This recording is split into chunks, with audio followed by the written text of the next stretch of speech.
Palmer a bit unique is that they grow definitely on what are traditionally Cabernet soils in the Medoc. Oh. It gives the wine of Palmer their soul, their style, and definitely this fabulous velvet that is the signature of the wines of Palmer. I'm just saying, this is a wine where a lot of other 2012s are wine of smaller parts. I think this from start to finish shows a great elegance and balance. It has concentration where maybe some others are lacking, but not to the point where it's an overly big wine. It's just well integrated. Well done. These trips are essential, not only just to learn the vintage, learn about the wines that are going to be, coming onto the market soon, but it's really about having the relationships, because this is an industry about relationships. And which year do you prefer, 2011 or 2012? That's an impossible question. Like, which of your children do you prefer? You know what? I won't even answer that question. I won't give you an answer for that question. And if I did have an answer, I'll keep it to myself.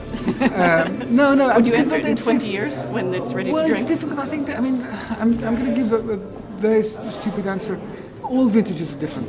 Mm-hmm. And 2012 is a vintage that people will be able to drink earlier, so it's good news. It's always frustrating when you give a present to somebody and say, well, your children are going to be drinking it. Being able to interact with the people who work in the vineyards, work in the cellars, make the wine, proprietors who have spent generations on the land,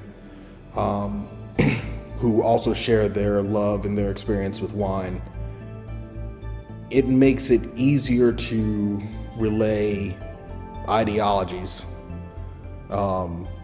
in making the wine and the soulfulness that comes from being in love with wine and the passion of winemaking. Something is amazing in Cheval Blanc. We have 45 different plots in the vineyard with different type of soil, with different grape variety, with different age of plantation. And the target of the new cellar was to have one vat per plot. So we vinify 45 different plots. With the optimum of maturity, we work each plot separately, and after 4 months of aging, we can decide the best blending for Cheval Blanc and for Petit Cheval. So that's the reason why, of course, it's exceptional for us to have this capacity to keep the vineyard separate. Down the road, 5-10 years, I think people will rediscover these vintages even more and say, wow, they're drinking really well right now. Do you prefer a easy year or a more challenging year as a winemaker? This kind of vintage is truly Bordeaux, because 09, 10, you have this kind of vintage maybe twice in a decade, and it's more traditional for us to fight against the rain, etc. And for me, I think it's always in the difficult vintage that you can see the great chateaus. Yeah. So I like this kind of vintage. Yeah. It's challenging for me. The difficulty with this vintage overall is not the lack of successful wines, but the ability to identify the great wines and find them.